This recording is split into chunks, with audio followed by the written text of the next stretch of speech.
केली पावे सेवा ऐसा संतांचा महिमा झाली बोलायाचे सीमा।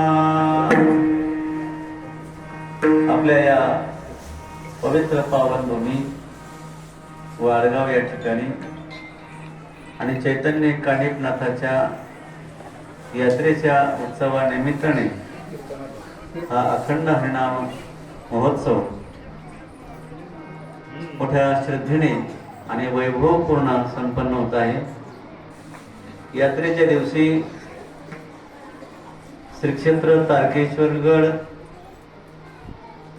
नारायण बाबाची ही कीर्तन सेवा ही परंपरा आहे आणि अतिशय गोड ही परंपरा सालाबाद प्रमाणे याही वर्षी संपन्न होत आहे। सप्ताह गावातील सर्व थोरा मोठ्यांच्या आशीर्वादाने आणि विशेष करून आपल्या गावातील ही जी तरुण मंडळी आहे या तरुण मंडळीच्या अथक अशा परिश्रमातून हा कार्यक्रम गोड असा संपन्न होत आहे। पूजनीय श्री हरिभक्तीपरायण विठ्ठल महाराजांचं मार्गदर्शन असतं। सर्व भजनी मंडळ आपल्या गावातील या कार्यक्रमाला उपस्थित आहेत आणि आपल्या सर्वांच्या उपस्थितीमुळे हा कार्यक्रम आणखीन याची उंची वाढलेली आहे। हा कार्यक्रम गोड असा महत्व या कार्यक्रमाला आलेला आहे। या यात्रेच्या निमित्ताने आपल्या गावातील जे काही बाहेर उद्योगधंद्यासाठी नोकरीच्या निमित्ताने बाहेर गावी असतात ते सुद्धा आज मितीला आणि या कानिफनाथाच्या यात्रेच्या निमित्ताने सर्व आपली मायभूमी वाडगाव या ठिकाणी येत असतात। आज सकाळपासूनच काल्याचे कीर्तन आणि आज म्हणजे गडावर राहणारा एक मुलगा गोशाळेची सगळी सेवा करणारा तो त्याचं लग्न होतं नेमकं आज। आता म्हणलं काय करावं, लग्न नाही झालं तर तो नाराज होईल।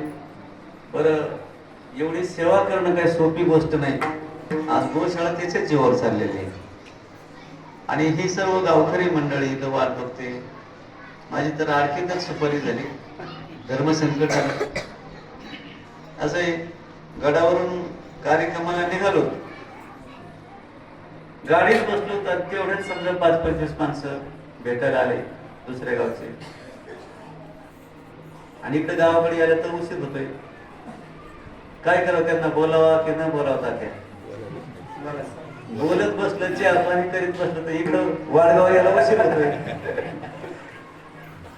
बर तसं जेव्हा घाई घाईने त्यांना न बोलतात तर काही म्हणजे बाबा बोलणार सुद्धा आपण एवढं लांबून आलो बाबासाठी आलो, बाबा बोलणार सुद्धा आणि असे काही चांगली माणसं असं म्हणतात आणि एखादा मग जरा आडमुठाचा असला तर बाबा लय निघालाय आता। म्हणजे हे धर्मसंकट असतं। हिमालयात जाऊन तपश्चर्या करणं फार सोपं असतं, पण समाजात राहून समाजाला बरोबर घेऊन चालणं ही खडतर तपश्चर्या असते।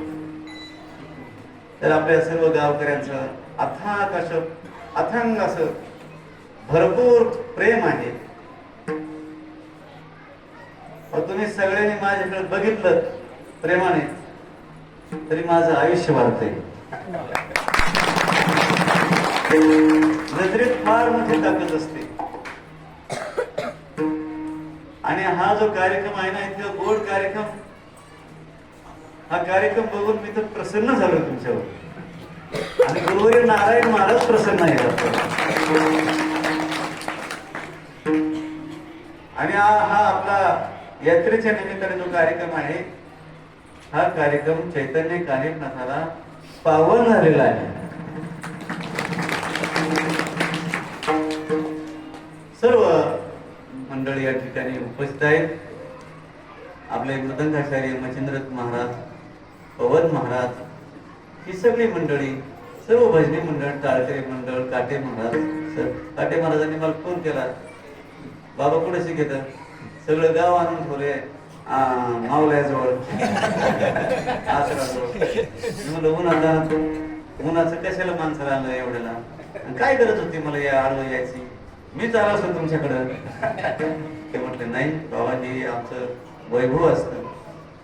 तर एवढं प्रेम तुमचं, एवढं प्रेम माझ्या अपेक्षेपेक्षाही, आणि गुरुवर्य नारायण महाराजांनी जसं प्रेम केलं तसंच प्रेम वाडगावचं आहे. हे बघा, माझ्या हातावर कुठलीच रेषा नाही.